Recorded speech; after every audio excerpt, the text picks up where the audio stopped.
Fighting for a living is the toughest thing that you can do. Putting your brain and body at constant risk for severe, life-changing injury every time that you walk into the cage. Some people push through the adversity all the time. Other people wilt under the pressure. And today, with no disrespect, we are going to make a tier list of the biggest UFC quitters. People that quit in fights, wilt under pressure, look for a way out when the going gets tough. So stick around to hear my UFC quitters tier list. I'm Wyatt, and this is Fight Society. Okay, so we are going to go from D to S in terms of UFC quitters. Now, keep in mind, people that are on the D tier are the lowest level of quitter. These are people that push through adversity, don't quit in fights, even when they, caught in a submission, beaten up badly, still pushing through, looks like they're gonna lose. And then up at the S tier is the GOAT quitters, people that look for the door when things get tough. So we are going to start off with our D tier, the least quitterish fighters in UFC history. First off, that is Khabib Nurmagomedov. Now listen, Khabib never bled in a fight. He never lost a fight, arguably never lost a round, maybe lost round 3 to Conor, but never gave up in a fight, especially in situations like the guillotine that Dustin Poirier caught him in. I mean, 29-0, you obviously are going to go through adversity in 29 professional fights. He came out undefeated, and that's why I have him as one of the D tier, meaning that he is not a quitter, one of the least quitterish fighters in UFC history. Now, we move on from there. We have Jon Jones. Now, the reason that I have Jon Jones here is he has had multiple times where the going got tough. He was losing a fight, Dom Reyes, Alex Gustafsson, things like that, where he could have found a way out. Many fighters, they don't want to talk about this, but many fighters, when the going gets tough, they'll find a way to lose. They'll find a way to get choked. They'll find a way to get body shot TKO'd. And Jon Jones is somebody who has never lost a fight, been in some of the great wars in UFC history, such as Dom Reyes, Alexander Gustafsson, some tough challenges. The DC fight that he won by head kick. All of those were fights that he could have looked for a way out, and he didn't. And he's never lost a fight. So same as Khabib, you can't be a quitter and be undefeated with almost 30 or more professional MMA fights and being undisputed champion. Moving on from there, we have D tier, means they're not a quitter, Justin Gaethje. Justin Gaethje is somebody that will quite literally risk permanent injury, brain damage, things like that for the sake of trying to win. We saw that against Dustin Poirier, where he got absolutely just blasted into a terrible TKO, and he was telling Herb Dean, "You son of a bitch," for stopping a fight. And then the Khabib fight, got caught in a triangle armbar, and he just went to sleep. Didn't tap, he went to sleep. Same thing, almost went to sleep against Charles, but as tough as it gets in terms of a matchup, injury, submissions, hard fights, things like that. And we saw that in the UFC 300 fight that he had with Max Holloway, where he was losing the fight, probably 3 rounds to 1, 4 rounds to nothing, kept pushing, trying to figure something out, gets into a firefight in the last 10 seconds and ends up getting brutally knocked out by Max Holloway to end the fight at UFC 300. Justin Gaethje is one of the least quitterish fighters possible. We move on from there to Dustin the Diamond Poirier, one of those people that's not a quitter. Sometimes if you get caught in a choke, you get caught in a choke, like the Khabib fight, the Charles Oliveira fight, or the Islam fight. But still, he pushed it to the absolute limit in those fights, especially in the most recent fight at UFC 302 against Islam Makhachev. He had his back taken by a much stronger and better grappler than himself in Islam in the first round and the second. In the first and second round, I think he spent about 8 minutes with Islam on his back. Most people go, I'll get the next one. But Dustin Poirier hung in there, ended up tearing his ACL in that fight, broken ribs, I think, as well, and almost made it to a decision. It was 2-2 on 2 judges' scorecards going into the 5th round of Dustin versus Islam. If he did not get submitted in that 5th round, there's a chance.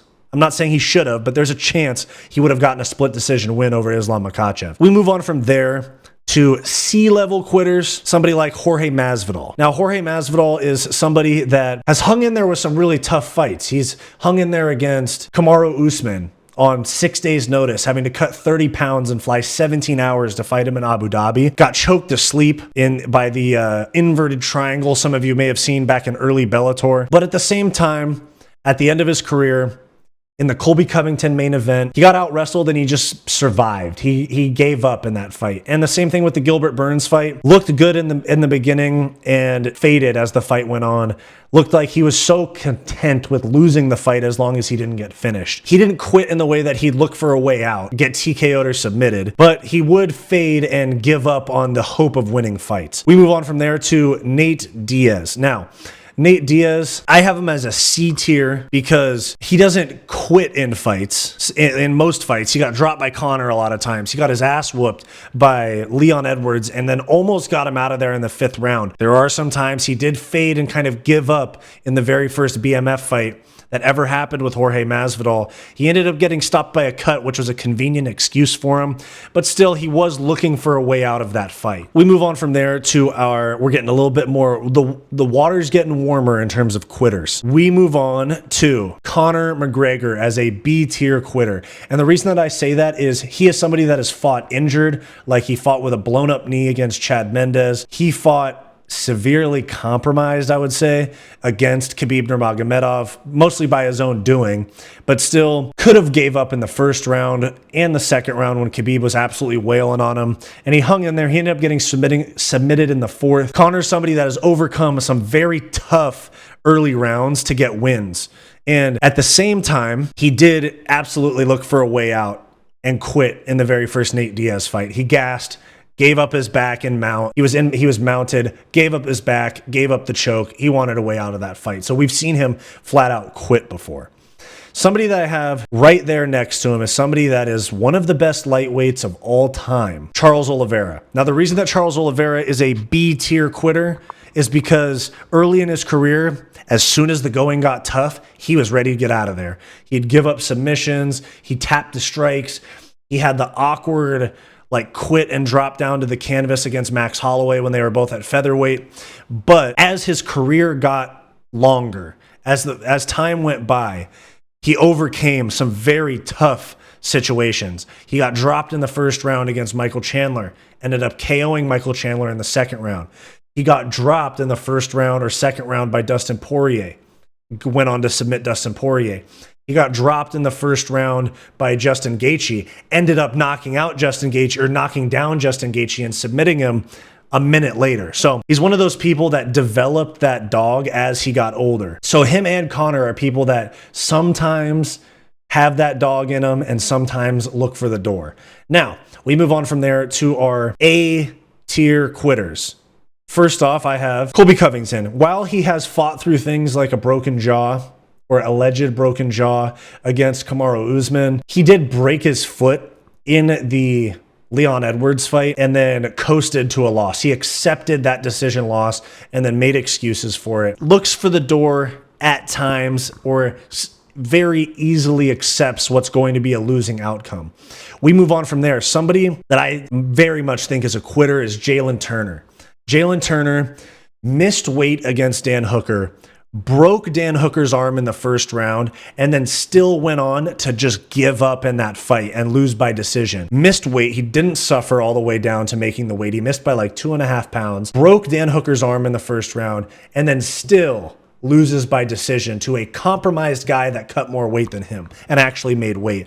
And then at UFC 300, when he wasn't able to impose his will, he dropped Moicano, and then right after that didn't follow up and then ran out of gas. As soon as he wasn't able to impose his will on Renato Moicano at UFC 300, he gave up. He got TKO'd after being so close to KOing Moicano. So he is a very high on my quitter list, in my opinion, from the weight miss standpoint and some of his losses. Moving on from there. Now, this is, in my opinion, the biggest quitter in UFC history. Consistently looks for a way out. Or, I mean, he's not anymore because he's not in the UFC anymore. But consistently looks for a way out of the fight when it gets tough. Specifically when the wrestling department becomes a big portion of the fight. He did this against Derek Brunson.